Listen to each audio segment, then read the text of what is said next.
the Quran gives us a little test to see if it's the Word of God. Quite And damaging test, incriminating. the test itself shows that Islam is not true. 100%. And then it goes on to fail the test. What are we talking about here, Sam? Chapter 4, verse 82 of the Quran gives the following test, and it's inviting the disbelievers to prove that the Quran is not from Allah. And notice the test, chapter 4, verse 82. Then do they not reflect upon the Quran with care? If it had been from any other than Allah, now notice, had it been from any other than God, Allah, they would have found within it much discrepancies or contradictions, however you want to translate that word. So did you catch it? Here's the test to prove whether the Quran is from Allah or not. If it wasn't from Allah, you would find much contradictions within its pages. Well, number one, notice it says that you'll find much contradictions. Now, why much? Why not some? Why not few? Why it has to be many? So, is this implying? God can make some mistakes, right? He can have some contradictions, but not a lot, right? So if you can find some, well, it's still the Word of God. But if you find a lot, then you'll know that there's So what, you find two mistakes, David? The Quran didn't say that Allah won't make a few mistakes. He won't make many mistakes. So that's the first problem right there. Now, if we took this seriously, if you don't find much contradiction in a book, much discrepancy, much error in a book, it has to be the Word of God. What would this do? Well, that's the second problem. That means every and all math books and any and all books on, let's say, science that are based on scientific facts, they too would have to be from Allah. Because notice it says that a book that's not from Allah will contain much contradiction. Implication, any and all books that do not have much contradiction must come from Allah. So I could write a book right now, 1 + 1 is 2, 2 + 2 is 4, 4 + 4 is 8, and so on, and contains, and just write certain things that are true by definition. A bachelor is a married man. A square has 4 right angles. Bachelor's an unmarried man. Things like that, right? I could write a book containing things like that, and it would have to be the Word of God, right? I would be a prophet. 100%, according to the logic of this passage. This passage is saying that a book that's not from God will contain much contradiction. In fact, you could even have 1 or 2 mistakes and still qualify to be the Word of God, because it says much contradiction, right? So you even see the very formulation of the passage is proof that it does not come from God. The very formulation of the passage. Now, what about the charge that we'll find much contradiction? Do we? Well, again, we don't have the time to delve into all the contradictions. On our website, answeringislam.org, we have over 100 contradictions listed.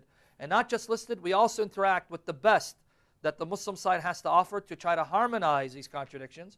And you decide whether they do a good job or not. Now, I can show you real quickly one example, because time is fleeting. The shape of the earth according to the Quran. According to the Quran, chapter 88, verse 20, the earth is flat. Here it is. Chapter 88, verse 20. I'm using the N.J. Dawood translation. Now the earth, how it was made flat. The earth was made flat. T.B. Irving, a convert to Islam, he translated as, nor even how the earth has been flattened. Flattened. Now let me read what Tafsir Jalalain say. The two Jalals, how do they interpret 88:20? Do they refer to the land itself or the structure of the earth as a sphere? We know it's a spherical, but let's say how they interpret it. And the earth, how it was laid out flat, and thus infer from this the power of God, exalted be He, and His oneness. The commencing with the mention of camels is because they are closer in contact with it, meaning the earth, than any other animal. As for His words, sutihat, meaning flattened, sutahat, laid out flat, this on a literal reading suggests that the earth is flat, which is the opinion of most of the scholars of Sharia, revealed law, and not a sphere. So they knew at their time it was a sphere. But it's not a sphere as the astronomers would have it, even if the latter does not contradict any pillars of the law. So think about what he just said, because this is reminiscent of what Abu Qatada said. Abu Qatada said, this is what stars are for. Stars are missiles that God used to shoot demons. If you try and think of anything else, you're not going to do it, because this is what Allah has revealed. And what do we have here? One of Islam's greatest commentators, Jalalain, don't agree with the astronomers who tell you that the earth is spherical in shape. We know from the Quran, because Allah has revealed it, that the earth is flat.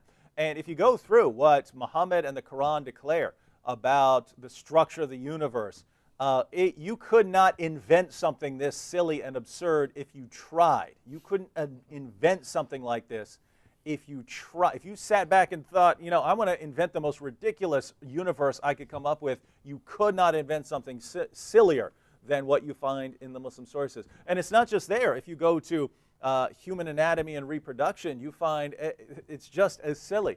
Let me give you one example. Surah 86, verses 5 through 7 explain semen formation to us, right? Now here we have a chance to see if Muhammad is really a prophet, because he's claiming to have supernatural knowledge of human reproduction. He says, "Now let man but think from what he has created. He is created from a drop emitted," so a drop of semen or sperm. "He is created from a drop emitted, proceedings from between the backbone and the ribs." Sam, where is semen formed according to Muhammad in the Quran? Between the backbone and the ribs, right? Right up here, right? Up in this area.